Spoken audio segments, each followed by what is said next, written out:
Dear beloved community, welcome to April the 4th of the year 2021. It's so wonderful to be together with all of you. I hope everybody is doing well on this beautiful day. As many of you know, about a week and a half ago, Mountain Spring was flooded in. We were unable to leave this area, whether in the east or the west. Our road is opened up now, but perhaps because we had the experience of being flooded in, an old Zen koan was coming to my mind.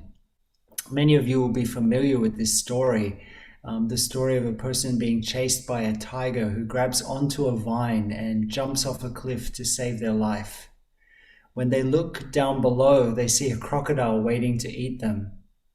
When they look up, they notice that in addition to the tiger waiting for them at the top of the cliff, there's a mouse gnawing away at the vine.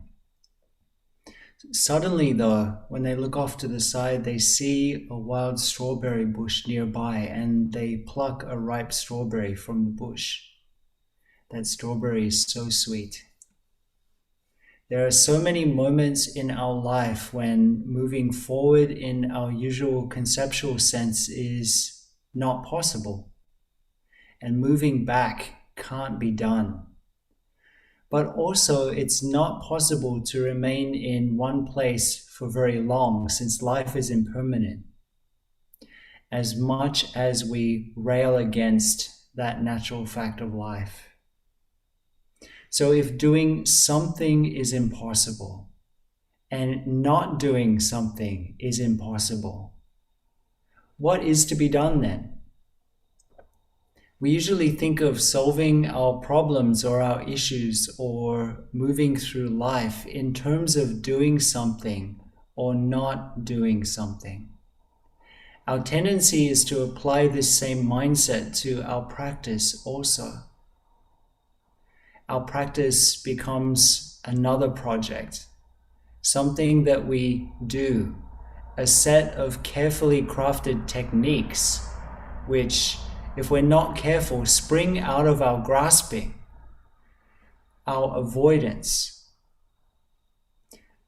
rather than a natural turning towards our experience just as it is, and a confidence in the unfolding of our basic nature, the basic nature of goodness and insight. A while back, we spoke about our desperate attempts to grasp onto people, possessions, ideas, and views, and that happiness comes from letting go. To let go here doesn't mean to be passive, but rather to be willing to look at all the ways that we manufacture our experience. I'd like to ask all of my friends the following question. If you consider yourself to be a practitioner, then what exactly are you practicing with? This question is a very helpful one to come back to over and over again. In this series of talks, as we've mentioned before, we're delving into some of the most ancient texts of Buddhism, into what many consider to be the root material from which sprouted so many later developments and insights. As Tay, our teacher, often reminds us, insight, just like life, is an ever-flowing stream. It's always growing and always developing. As we read and we contemplate these incredibly rich and pithy poems, I'm constantly reminded of the 9th century ancestor of the Plum Village lineage, Master Rinchi, Master Rinzai in Japanese. Master Rinzai cut to the core of the matter constantly. And this is very much the spirit that's evident in the Atthakavagga, the Book of Eights. There's no embellishment, just direct heart teachings on a few central topics directly from the Buddha. In the record of the teachings of Master Rinzai, we touch this same spirit of clearing away all the layers and revealing the essential. In the records of Master Rinchi, Master Rinzai tells us, in my view, there are in fact no great number of principles to be grasped. If you want to use the thing, then use it. If you don't want to use it, then let it be. But you can't seem to stop your mind from running around everywhere seeking something. Hopeless people, using your head to look for your own head. Right now, turn your light around and shine it on yourselves and do not go seeking somewhere else. Then you'll understand that in body and mind you're no different from the ancestors and the Buddhas, and that there's nothing further for you to do. If you're able to do this, then you can speak of entering the Dharma. People talk about the many practices, supposing that these constitute the Dharma of the Buddhas. But I say that these are just the outer appearance of Buddhism. They're not the Dharma of the Buddhas. You may observe all of these practices, but if your own Dharma eye is not wide open, then all you're doing is wasting your time. As for those who go off to live all alone on a solitary peak, sitting in meditation for long periods without lying down, performing circumambulations 6 times a day, such persons are all creating heavy karma. Better to do nothing, to be simple, to be direct, with nothing mixed in. Before we continue, many of you will be familiar with the story I tell about being basic. And the fact that basic means in and of itself. Or as Master Rinzai shares here, having nothing mixed in. By the way, many of you also know that in a lifetime that seems like a lifetime, a long time ago now, I was trained as a chef. Often if a person is coming for an interview for a job as a chef, the person hiring will ask them to either cook an egg or a soup. In those simple dishes and ingredients, there's nowhere to hide. No molecular gastronomy, no whistles and gongs, but the cook reveals their real skills in simplicity, in bringing forth the true nature of something. And this is what any good practice or what any good teaching and what the essence of Buddhism is all about, bringing forth our true nature. Master Rinzai continues, don't take the Buddha to be some sort of ultimate goal. Bodhisattvas and arhats are like chains for fettering foolish people. There's no Buddha to be gained. And the 3 vehicles, the 5 natures, the teaching of the perfect and immediate enlightenment are all simply medicines to cure the diseases of the moment.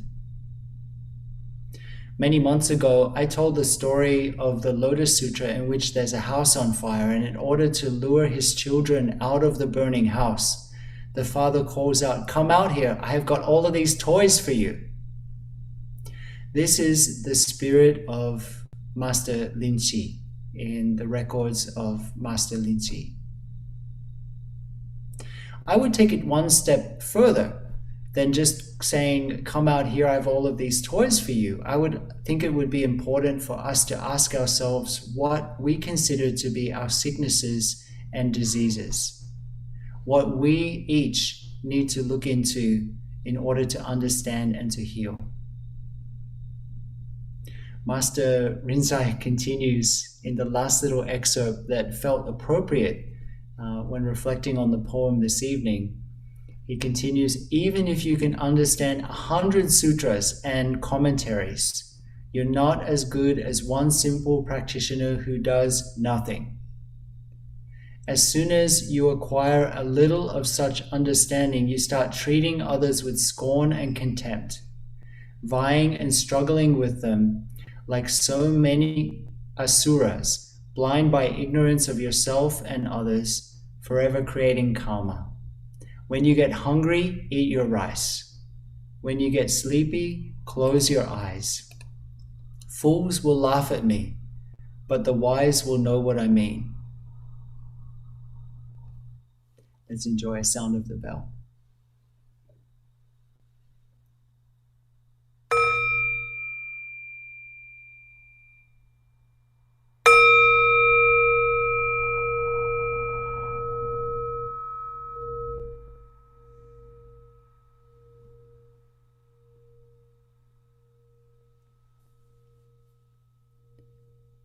So simple, direct, and with nothing mixed in.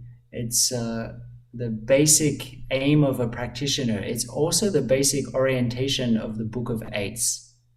This return to basics and fundamentals is the focus of the Book of Eights. In the Pali Canon, we repeatedly hear a phrase said by the Buddha, "I'm a trainer of those fit to be trained, those able to be trained." I think this is a very important contemplation for each of us to hold. Am I able to be trained? And if so, what exactly do I need to be trained in? Am I willing? And equally important, am I able? What's my capacity? I think that for our path to begin, our path to flourish, it's important to stop kidding ourselves.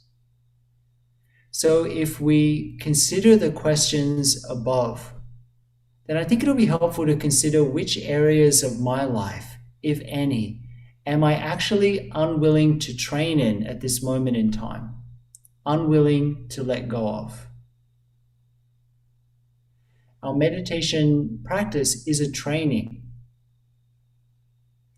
It is at its most fundamental level, the willingness to be able to look deeply, to re-examine, and to constantly be willing to let go. This week's poem reminds us that the Buddha is someone who presents a path of practical insight that can help us to understand the root of disputes as well as selfishness and conceit. He's not there to offer us more concepts. This week's poem is very deep, and so tonight we'll touch only on a few key points. This week's poem, poem number 11, is called the Kala Vivada Sutta, which means the Discourse on Disputes. It's probably worth mentioning a point that I find a little bit surprising given the title and the focus of this poem on disputes. The Buddha in this poem doesn't actually teach the letting go of disputes.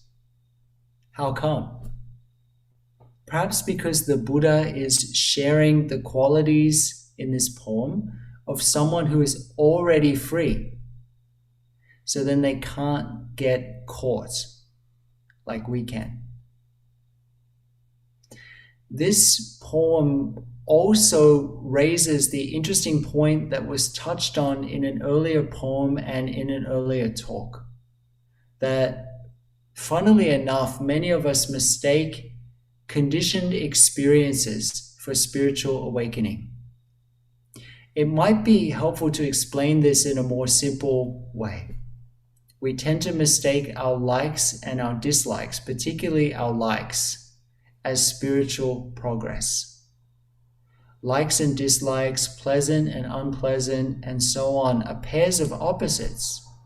And as we've learned before, all pairs of opposites are conditioned. They belong to the historical dimension. They don't belong to the ultimate dimension in the usual sense. If our experience is dependent on something, dependent on an environment, for example, dependent on a certain person, dependent on a substance, then it's not the unconditioned. Nirvana, which is unconditioned, is not and cannot be dependent on anything. Anything that we can conceive of cannot even begin to describe that which is beyond words and notions.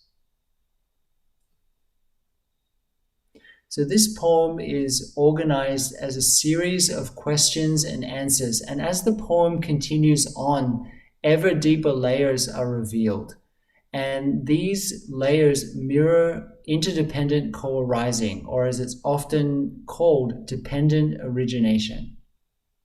At its most basic level, This insight is that nothing arises or exists by itself alone, but rather this is because that is.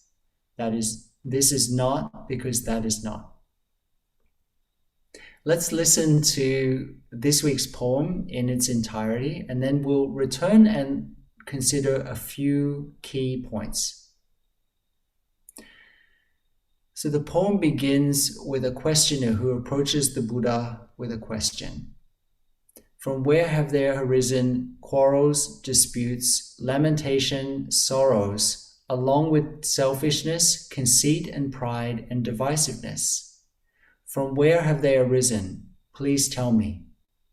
And the Buddha responds, from what is dear and pleasing arise quarrels, disputes, lamentation, sorrows, along with selfishness, conceit and pride, along with divisiveness. Quarrels and disputes are tied up with selfishness. In the arising of disputes is divisiveness. And then the questioner asks another question. What is the cause of pleasing and dear things in the world, along with the various greeds that spread about in the world? And what is the cause of the hopes and fulfillments for the sake of a person's future becoming?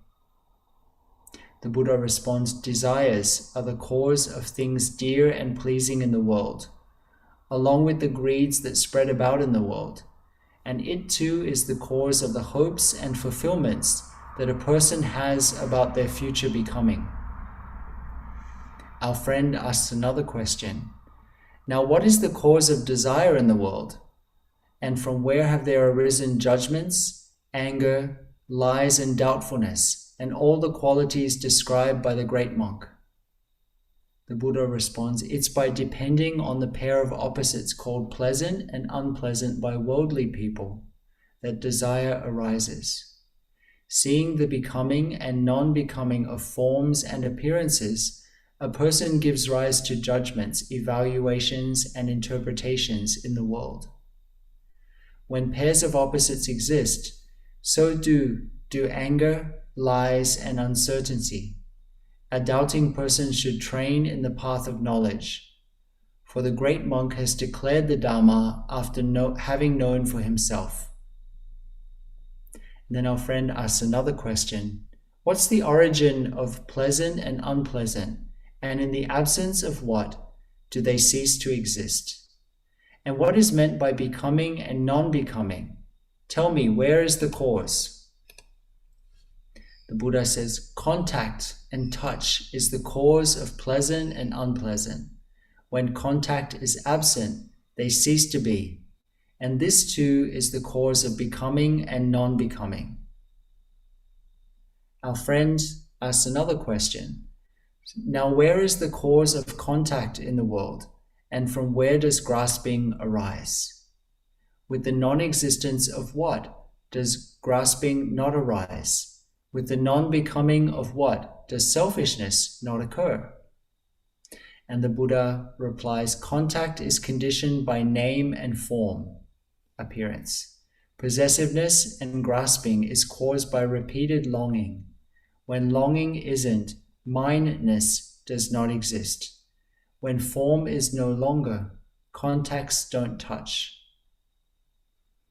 The questioner asks another question. For one, in what state does form cease to be?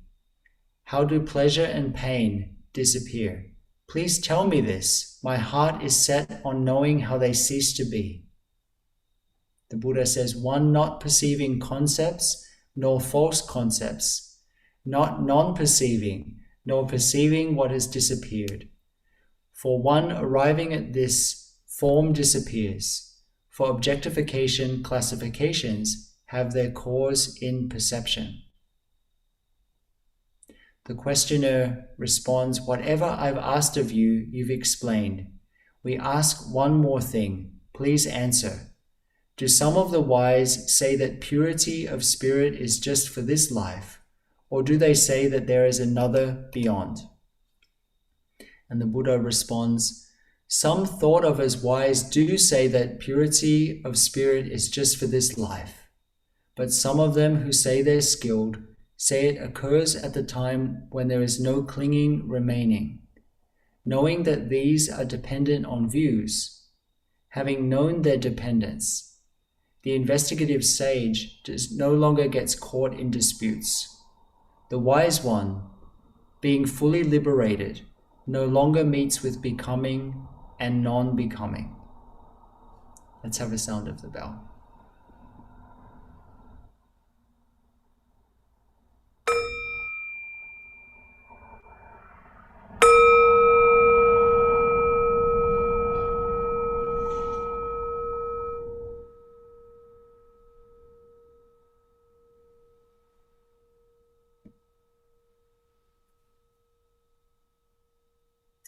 So I should probably share that this poem would be enough for us to have a retreat of 3 to 6 months. There's a lot in this poem. It's incredibly rich and deep. And so I hope that the few things that I'll share about it this evening will spark your own inquiry, your own interest in continuing to explore, and more importantly, to apply the insights of this poem in your practice. But for now, we'll go through a number of the verses and just touch on some of the main themes in this poem. So the questioner comes to the Buddha and says, "From where have there arisen quarrels, disputes, lamentations, sorrows, along with selfishness, conceit, and pride, and divisiveness? From where have they arisen? Please tell me." And the Buddha says, "From what is dear and pleasing arise quarrels, disputes, lamentation, sorrows, along with selfishness, conceit, and pride, along with divisiveness. Quarrels and disputes are tied up with selfishness. In the arising of disputes is divisiveness." So one of the main themes that we've been exploring in the Book of Eights is the tendency towards grasping, towards holding on, and the Buddha's invitation into recognizing this and letting go on all levels. Our natural tendency is towards cherishing some things as dear and pleasing. And then if we're cherishing some things as dear and pleasing, obviously there are some things that we find not pleasing and not dear. And then on a subtle level, we assume that others hold dear the same things that we do. This might come as a surprise, but it's not usually the case.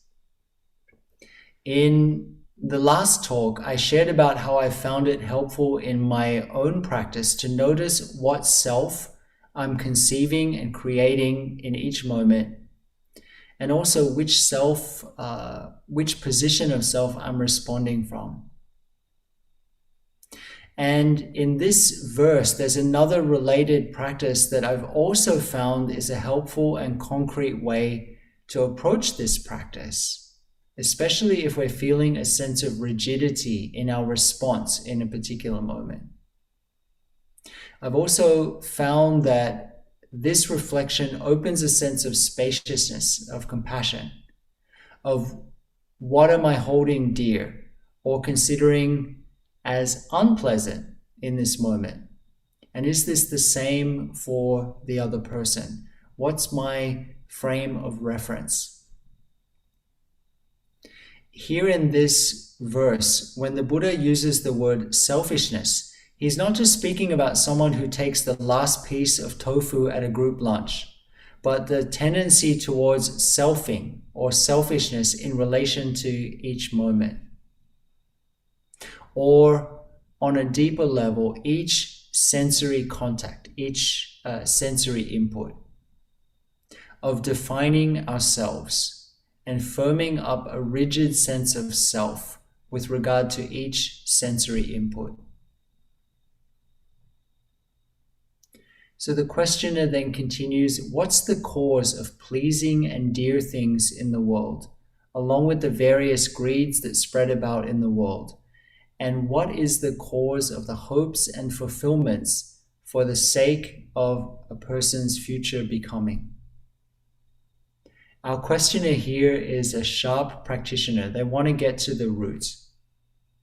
So here, the first question in this series is why we find some things dear and pleasing, and what's the cause of the various kinds of greed that we see everywhere in the world outside. But also, please remember that we're not only speaking of the world outside, we're also speaking of the world inside. We also know that outside and inside are dependent on each other, and they are therefore conventional designations. They actually, in the ultimate sense, they inter-are. So we're speaking of the world inside and the world outside. And the Buddha responds, desires are the cause of things dear and pleasing in the world, along with the greeds that spread about in the world. And it too is the cause of the hopes and fulfillments that a person has about their future becoming.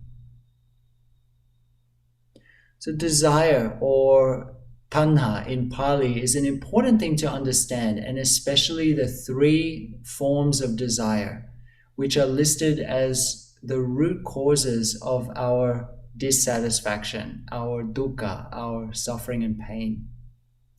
We've explored this in some depth previously in a previous series of talks, but since it's so practical and helpful, it's worth looking at it briefly here again. So kama tanha, the thirst for sense pleasures, is the first kind of desire, and it's quite easy to understand.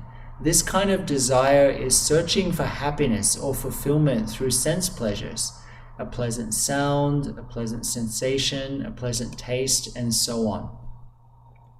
The second form of tanha, of craving or desire, is called bhavatana.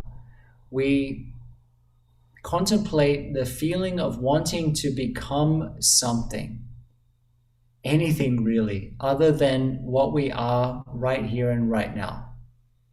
We can be caught in a whole realm of ambition and attainment, the desire to become, a sense of future orientation.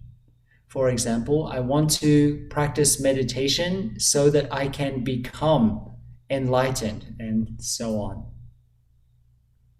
On the other extreme from becoming, there's the desire to get rid of things or to get rid of something. And this is the third strand of craving, of desire. It's called Vibhavatana, the desire to get rid of. I want to get rid of my suffering. I want to get rid of my anger. I've got this anger, I've just got to get rid of it. I want to get rid of jealousy, fear, anxiety, or sometimes the other person or situation. Bear in mind, though, that these three categories of kamatana, bhavatana, and vibhavatana, the sense desire, desire to become something, and desire to get rid of something, are merely convenient ways to contemplate desire. They're also conventional designations. They're not totally separate forms of desire, but different aspects of it. So in the poem, we read the line, the various greeds that spread about in the world. So greed is one of the three basic unwholesome or unhelpful roots in our consciousness. And it's basically our tendency to latch onto an object of desire, a sound, a smell, a taste, a physical object, person, a state of being, and so on, believing that lasting happiness will be obtained by acquiring the object of desire. And so we cling madly to it because we begin to identify ourselves with it. And the questioner continues, what's the cause of desire in the world? And from where have there arisen judgments, anger, lies, and doubtfulness, and all the qualities described by the great monk? Our questioner wants to go even more deeply and asks the Buddha to share where desire arises from. And the Buddha responds, it's by depending on the pair of opposites called pleasant and unpleasant by worldly people that desire arises. Seeing the becoming and non-becoming of forms and appearances, a person gives rise to judgments, evaluations, and interpretations in the world. When pairs of opposites exist, so too do anger, lies, and uncertainty. A doubting person should train in the path of knowledge, for the samana, the great monk, has declared the Dharma after having known for himself. So here the Buddha reminds us that by not recognizing how we've been compartmentalizing our experience, we've gotten caught in pairs of opposites, running towards one and pushing away another. By getting caught in these pairs of opposites, we give rise to judgments and evaluations, which in and of themselves are not bad. In fact, they're necessary for us to be able to function. But the issue is that we tend to think that our judgments and evaluations that are occurring in every single moment on very subtle levels are reality. When these pairs of opposites exist, so too, the Buddha says, do anger, uncertainty, and so on. And this verse ends with the Buddha reminding us that he's not presenting another theory, not another list, but he shares these things after having seen and having known for himself. And in a way, in the context of these early teachings, as we've explored in other poems, the Buddha is inviting us to know and to see for ourselves also.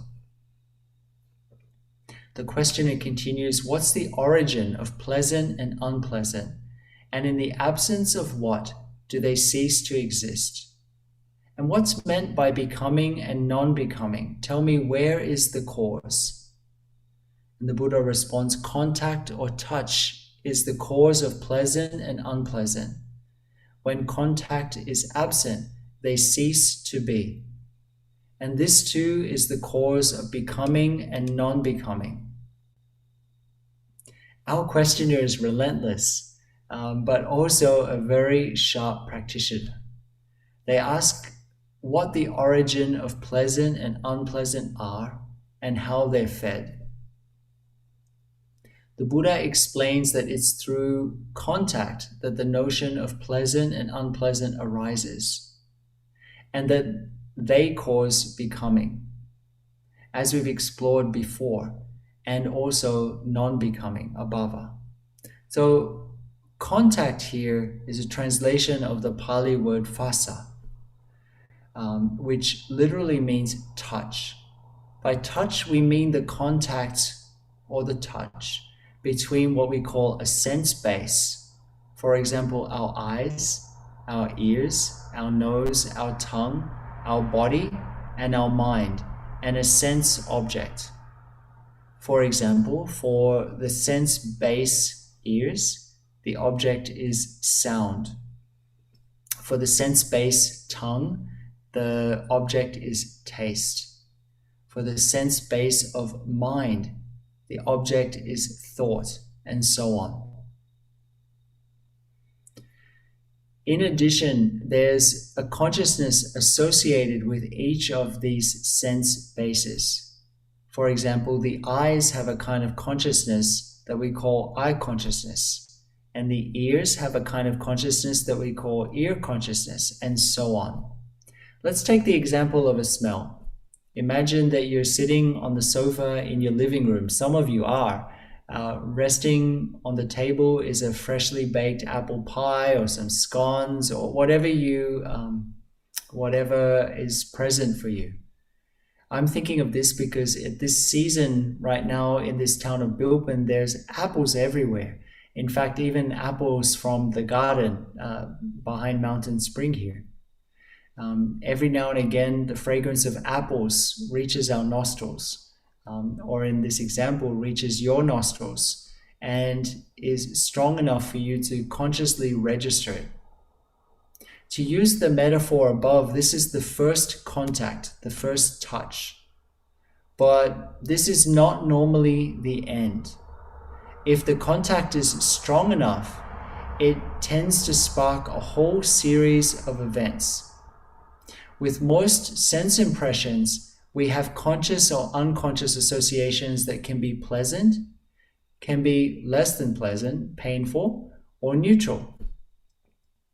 And many times we're reacting to our unconscious associations rather than to the bare experience of the sense impression itself. It's important to understand this distinction. Perhaps for some of us, the fragrance of apples or apple pie is a very pleasant one. For others of us, it might give rise to unpleasant associations. When there's a stimulus, our consciousness responds if the contact is strong enough. There's an interesting concept in Buddhist psychology. They actually say that, which is quite different from our usual way of looking at sensory input. There are some of us who, when we practice meditation, we become irritated if there are noises or strong fragrances and so on. It's almost as if we consider the world around us to be a problem.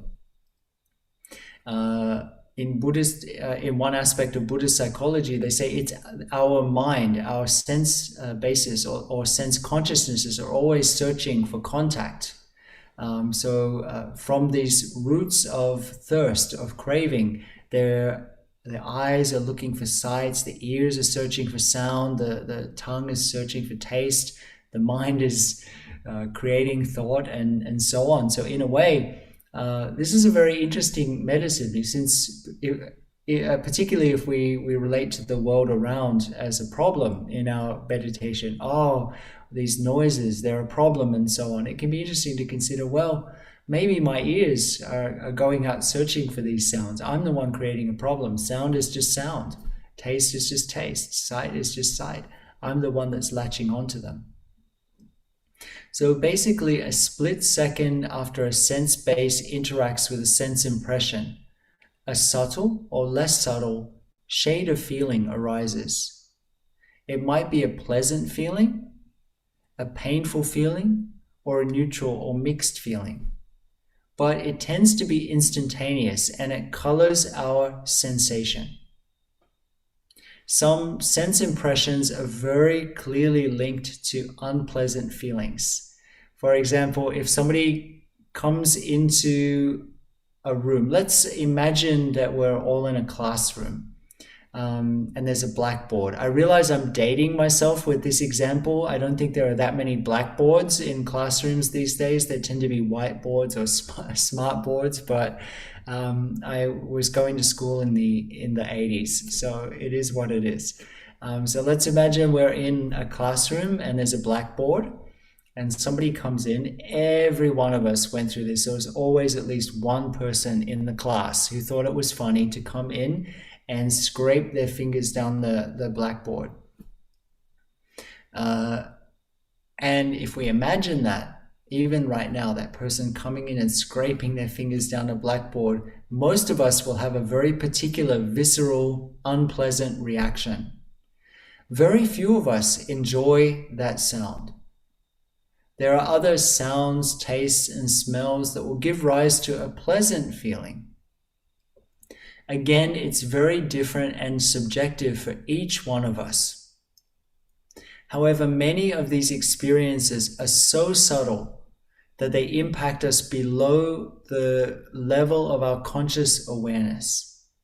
And so many of us don't even notice this process taking place. In last week's Compassionate Ocean Sangha happening, I proposed an activity for each of us to practice in order to recognize the different shades of feeling that we experience through the day, pleasant, painful, and neutral, and to notice where they're predominantly experienced when we first notice them. From which of our skandhas, our body, our feelings, our mental formations, and so on. And then to broaden our attention and explore how we experience the same feeling through our other skandhas. If we notice that we're feeling happy or sad or whatever it might be, how is it experienced in your body? How about in your perceptions? and so on. Also, notice if you're experiencing a pleasant feeling. What kind of response do you have to it? Do you want more of it? Less of it? How about painful feelings? In the beginning, as we engage in this practice, we might mainly notice painful and pleasant shades of feeling, since neutral or mixed feelings tend to be much more subtle. But over time, as we sensitize ourselves to all of these feelings that are emerging in relationship to sense impressions, we begin to notice the more subtle layers of feeling. Let's enjoy the sound of the bell.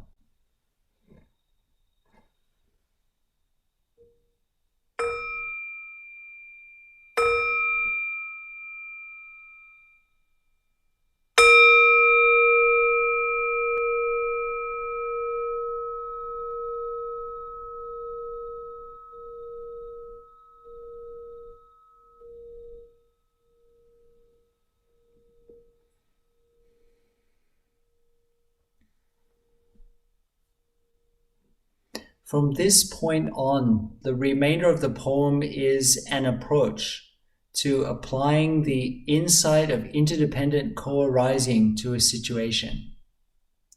Interdependent co-arising is the heart of the Buddha's insight. This is because that is. This is not because that is not. All authentic Buddhist teachings are based on interdependent co-arising, Praticca Samuppada, which literally translated means independence, things rise up.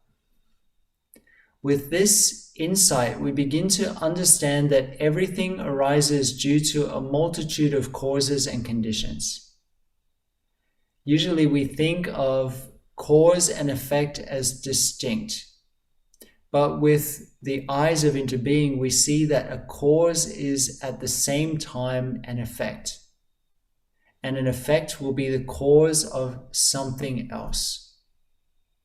Also, we will realize over time that things don't necessarily flow only in one direction.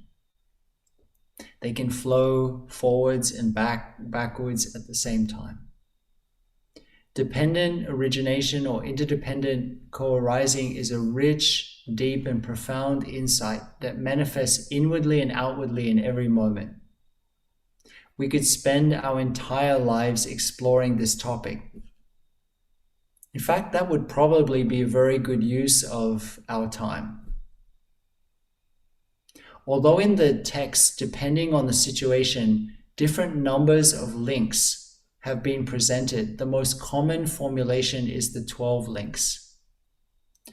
This teaching should not be approached as a theory, as another list, but as a concrete practice to understand and to unpack, to transform our situation and the situation of the world around. In fact, even though we may not have explicitly explored interdependent co-arising as a whole over the past year, many of these links will be quite familiar to you if you've been following these talks over the past year, since we've explored a number of aspects of them already in our talks. This teaching is deep and profound, and it goes into the past, into the present, and into the future, as well as into the two levels of cause and effect. And we can only touch the surface in the time remaining for our talk this evening. Our teacher Tay has written a beautiful and extensive chapter on interdependent co-arising in his book, The Heart of the Buddha's Teaching. And that's a wonderful resource for you to begin your exploration and study and deep looking on this topic. And I highly recommend it. We tend to think linearly, step 1, step 2, step 3, and so on. And it might be helpful for us to remember, and I want to state this at this point right now, that these links arise in mutual dependence and are a feedback loop, moving both forward and in reverse. These links are not one-time events, but arise in each and every moment, and they all condition each other. And as they all condition each other, they're also shaped and conditioned by each other in return. And each of the links contains the others. The first link, although it's not the first cause, is ignorance. Avijja is the word in Pali and in Sanskrit for ignorance. It literally means no light or not seeing clearly. I personally have found the phrase not seeing clearly to be helpful. It can also be helpful in each and every moment to reflect on what we might not be seeing clearly. The second link is samskara, volitional action, motivation, impulses, or clinging to being or coming to be. The third link is consciousness, vijnana. The fourth link is nama rupa, mind and body, or name and form. In other words, the mental and the physical. The fifth link is the 6 sense organs that we already mentioned before: eyes, ears, nose, tongue, body, and mind. And the objects, the sights, the sounds, the smells, the tastes, the touches, and the objects of mind. The sixth link, which was mentioned in this poem, is contact. Contact means, as we shared earlier, contact between a sense organ and a sense object, the eye and sight, for example. The seventh link is feeling, vedana.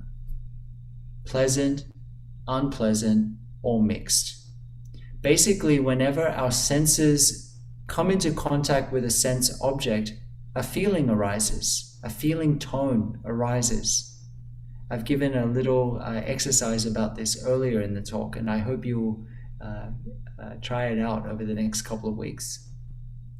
The eighth link is desire. Based on the kind of feeling that arises, a desire for more or a desire to get rid of it emerges. The ninth link is grasping, upadana. We hold on, we get caught, we identify with it in some way. And then the 10th link is becoming, bhava, coming to be. Something is being born. We want to give rise to something. The 11th link is birth, jati. Jati here refers to physical birth, but also moment by moment arising. From this wanting for something to arise, something comes to be. And then the 12th link is decline and decay. Sometimes this is also translated as old age or death. But since dependent origination is not only a process that occurs on the physical or outer level, but also on the subtle levels of the mind, then it might be helpful to understand this link as the inevitable decline and passing away of something, even the things that we desperately want to hold on to.